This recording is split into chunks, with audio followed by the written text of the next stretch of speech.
Имя Джона Рокфеллера стало символом беспрецедентного финансового успеха. Родившись в 1839 году в обычной семье, он сумел создать нефтяную империю, изменившую не только американскую, но и мировую экономику. Его состояние в пересчете на современные деньги оценивается в сотни миллиардов долларов, а подходы к управлению деньгами и бизнесом продолжают изучать лучшие бизнес-школы. В этом видео мы подробно рассмотрим 10 правил, которые помогли Рокфеллеру добиться такого успеха. Это не просто теоретические принципы, а проверенные временем методы, которые вы можете применить и сегодня, независимо от масштаба вашего бизнеса. Джон Дэвисон Рокфеллер родился 8 июля 1839 года в Ричфорде, штат Нью-Йорк. Его отец, Уильям Эверетт Рокфеллер, был торговцем и предпринимателем с переменным успехом, часто меняя род деятельности и место жительства. Мать, Лаура Спелман, была глубоко религиозной женщиной, чья вера и нравственность оказали огромное влияние на воспитание сына. Детство Рокфеллера прошло в условиях относительной бедности, но с самого раннего возраста он проявлял склонность к дисциплине и точности. В 16 лет он начал работать помощником бухгалтера, где уже тогда выработал привычку тщательно вести финансовый учет, записывать все доходы и расходы. В 1859 году, в возрасте 20 лет, он стал партнером в небольшой торговой компании, а уже в 1870-м основал Standard Oil. Компания быстро выросла и к 1880-му контролировала около 90% нефтяного рынка США. Рокфеллер был не только бизнесменом, но и филантропом. Он пожертвовал миллионы на образование, медицину и науку, создав целый ряд фондов и учреждений. Правило первое. Учись считать и управлять деньгами с молодости. В юности Рокфеллер вел детальные записи всех своих расходов и доходов. Эта привычка сохранилась на всю жизнь и стала основой для его финансового успеха. В 16 лет он начал вести дневник с записями всех финансовых операций, от мелких покупок до доходов. Он понимал, что без контроля денег невозможно строить бизнес. Этот навык позволял выявлять неэффективные траты и оптимизировать расходы. Правило второе. Стратегия важнее скорости. Рокфеллер не стремился к быстрым прибылям. Его подход был системным и долгосрочным, он тщательно изучал рынок и конкурентов. Он выбрал путь контроля над переработкой нефти, а не только добычей, что обеспечивало стабильность бизнеса. Это позволило ему пережить кризисы и укрепить позиции. Правило третье. Доминируй в нише. Рокфеллер стремился контролировать ключевые сегменты рынка, от добычи до транспортировки. Он выкупал конкурентов и заключал выгодные соглашения с железными дорогами. Это давало ему ценовое преимущество и влияние. Правило четвертое. Деньги любят тишину. Он избегал публичности в сделках, что позволяло минимизировать риски и избегать давления. Конфиденциальность была важным элементом стратегии. Правило пятое. Инвестируй только в то, что понимаешь. Даже став миллиардером, Рокфеллер инвестировал только в знакомые отрасли. Это снижало риски и обеспечивало стабильный рост. Правило шестое. Переговоры. Искусство находить общий язык. Он умел превращать конкурентов в партнеров и сохранять их мотивацию. Правило седьмое. Деньги – инструмент, а не цель. Рокфеллер инвестировал в благотворительность и образование. Он рассматривал деньги как средство достижения целей. Правило восьмое. Контроль рисков через диверсификацию. Диверсификация активов помогала переживать кризисы. Правило девятое. Дисциплина в личной жизни – залог успеха. Он жил по расписанию, следил за здоровьем. Правило десятое. Мысли на поколение вперед. Рокфеллер строил бизнес с расчетом на долгосрочную перспективу. Учись считать и управлять деньгами с молодости. Джон Рокфеллер с подростковых лет проявлял исключительную дисциплину в отношении своих финансов. В 16 лет он начал вести детальный финансовый дневник, куда записывал абсолютно все, от стоимости обеда до доходов от подработок. Эта привычка продолжалась всю жизнь и стала его фундаментом финансового успеха. Он понимал, что отсутствие контроля над финансами – первый шаг к бедности. В эпоху, когда банковские операции и финансовый учет были намного менее развиты, чем сегодня, такая дотошность давала Рокфеллеру преимущество перед конкурентами. Самый важный урок, который я усвоил в молодости, это контролировать каждую копейку. Если не знаешь, куда уходят деньги, значит, ты их теряешь. Джон Рокфеллер. В бизнесе этот подход выражался в постоянном анализе расходов компании. Рокфеллер следил за каждой статьей бюджета Standard Oil и оперативно устранял финансовые утечки. Современный вывод: начните вести личный финансовый учет, даже если это кажется мелочью. Используйте приложения или таблицы для отслеживания доходов и расходов. Это даст вам ясность и контроль, без которых невозможно построить устойчивое богатство. Стратегия важнее скорости.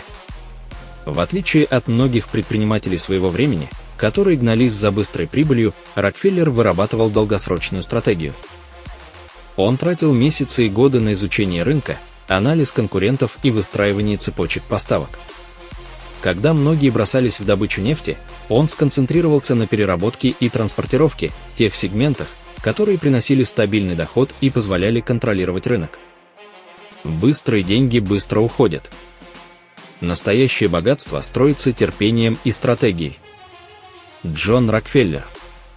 Пример. В 1872 году Рокфеллер заключил эксклюзивные контракты с железными дорогами, обеспечив Standard Oil низкими тарифами на перевозку нефти. Это позволило компании предлагать цену ниже конкурентов и постепенно скупать их активы. Современный вывод: не гонитесь за краткосрочными прибылями и трендами.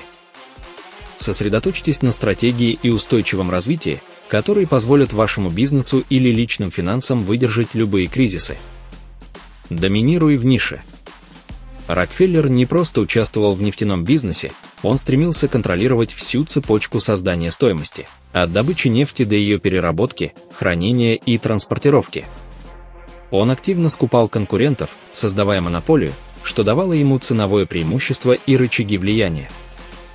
Если я не контролирую рынок, рынок контролирует меня. Джон Рокфеллер. В 1880-х Standard Oil контролировала до 90% нефтяного рынка США.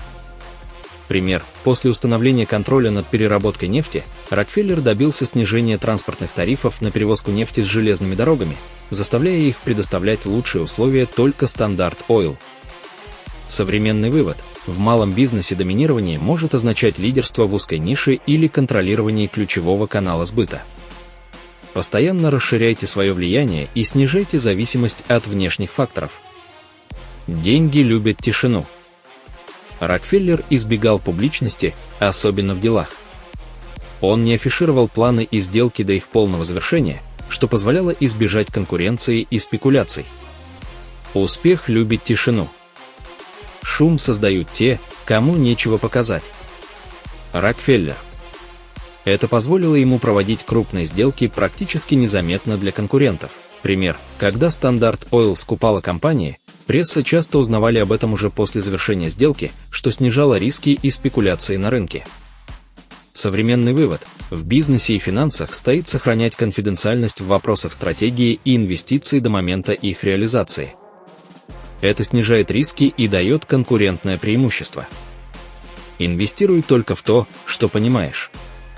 Рокфеллер не увлекался модными трендами или случайными инвестициями. Он концентрировался на нефтяной отрасли и связанных с ней сферах, где имел глубокое понимание процессов. Даже в период технологических изменений он не бросал основной бизнес, а лишь расширил возможности Standard Oil. Инвестировать без понимания значит играть в рулетку. Рокфеллер. Пример. Когда электричество стало бурно развиваться в начале 20 века, Рокфеллер не покинул нефтяной бизнес, потому что понимал, нефть останется востребованной как топливо для автомобилей и промышленности еще десятилетия. Современный вывод: инвестируйте и развивайте бизнес в тех областях, которые хорошо знаете. Это снижает риски и повышает вероятность успеха. Переговоры – искусство находить общий язык. Джон Рокфеллер был признанным мастером переговоров. Он умел не просто убеждать, а создавать ситуации, когда даже бывшие конкуренты становились партнерами и союзниками. Его подход не был агрессивным уничтожением оппонентов. Напротив, он старался оставить владельцам компании значимую роль и мотивацию после слияния, чтобы сохранить их заинтересованность в успехе нового бизнеса. В переговорах важно не победить оппонента, а найти общее решение, которое выгодно всем. Джон Рокфеллер, пример. При слиянии Standard Oil с рядом нефтяных компаний Рокфеллер предлагал бывшим владельцам руководящие должности и долю в прибыли, что снижало сопротивление и обеспечивало плавное объединение. Современный урок: успешные переговоры строятся на взаимной выгоде и доверии. Стремитесь к решениям, которые заинтересуют обе стороны. Деньги – инструмент, а не цель. Рокфеллер понимал, что деньги сами по себе не являются конечной целью. Он рассматривал капитал как средство для достижения более высоких целей, создания устойчивого бизнеса, поддержки науки и образования. Он пожертвовал миллионы долларов на создание медицинских и образовательных фондов, таких как Университет Чикаго и Рокфеллеровский институт медицинских исследований. Деньги – это инструмент, позволяющий изменить мир к лучшему. Джон Рокфеллер. Этот подход отличал его от многих других миллионеров того времени, для которых деньги были самоцелью. Современный вывод: относитесь к деньгам как к ресурсу для реализации значимых целей, а не просто для накопления. Контроль рисков через диверсификацию. Хотя Standard Oil была его главным бизнесом, Рокфеллер никогда не ставил все на одну карту. Он инвестировал в железнодорожный транспорт, банки и недвижимость, распределяя риски. Когда цены на нефть падали или отрасль переживала кризисы, доходы из других секторов помогали сохранять финансовую устойчивость. Не кладите все яйца в одну корзину. Народная мудрость, которую Рокфеллер соблюдал. Пример. В начале 20 века, когда антимонопольные законы начали давить на Standard Oil, Рокфеллер уже имел диверсифицированные активы, которые обеспечивали стабильность. Современный урок: для снижения рисков формируйте несколько источников дохода и инвестируйте в разные направления. Дисциплина в личной жизни – залог успеха. Рокфеллер был известен своей строгой дисциплиной. Он придерживался режима дня, вставал рано, планировал рабочие встречи и уделял внимание здоровью. Он избегал вредных привычек, вел здоровый образ жизни, что позволяло сохранять высокую работоспособность даже в зрелом возрасте.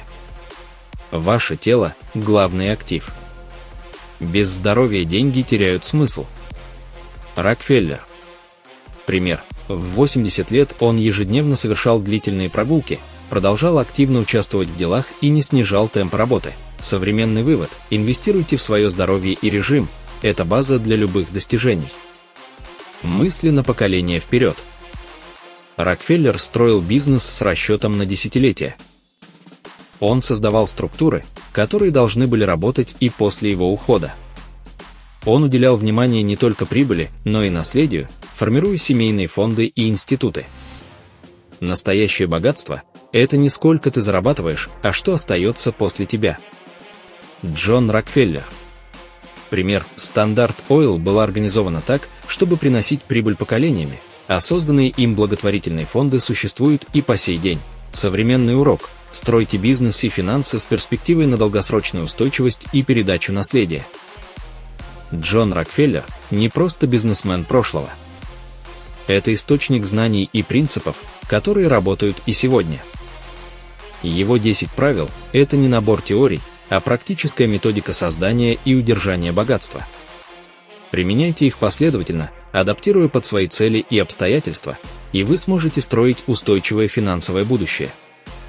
Джон Дэвисон Рокфеллер – фигура, которая стала легендой не только благодаря состоянию, но и философии богатства, выстроенной на принципах дисциплины, долгосрочного мышления и безупречного управления. В XIX веке, когда экономика США только набирала обороты, а нефтяная промышленность была в зачаточном состоянии, он сумел увидеть то, что другие не замечали: скрытые механизмы рынка, возможности для контроля и роста, а главное – силу системы. Сегодня его имя олицетворяет не только огромные деньги, но и методы, которые лежат в основе устойчивого финансового успеха. Этот разбор – не просто пересказ фактов. Это руководство, проверенное временем и практикой. Здесь нет фантазий, только строгие принципы, подкрепленные фактами, цифрами и цитатами самого Рокфеллера. Подводя итог, хочется подчеркнуть, каждый из этих 10 принципов ключ к созданию богатства, но настоящий успех приходит от комплексного применения всех правил вместе. Богатство Джона Рокфеллера – это не случайность, а результат последовательной работы над собой и бизнесом, уважения к цифрам, терпения и умения мыслить масштабно. Вы можете применять эти правила в своем бизнесе, карьере и личных финансах. Не обязательно становиться нефтяным магнатом, чтобы использовать их силу. Главное – понять, что деньги – инструмент, требующий уважения и дисциплины. Начните с малого, учитесь контролировать деньги, стройте стратегию, доминируйте в своей нише, ведите переговоры и сохраняйте дисциплину. Тогда путь к финансовой свободе станет реальным и достижимым.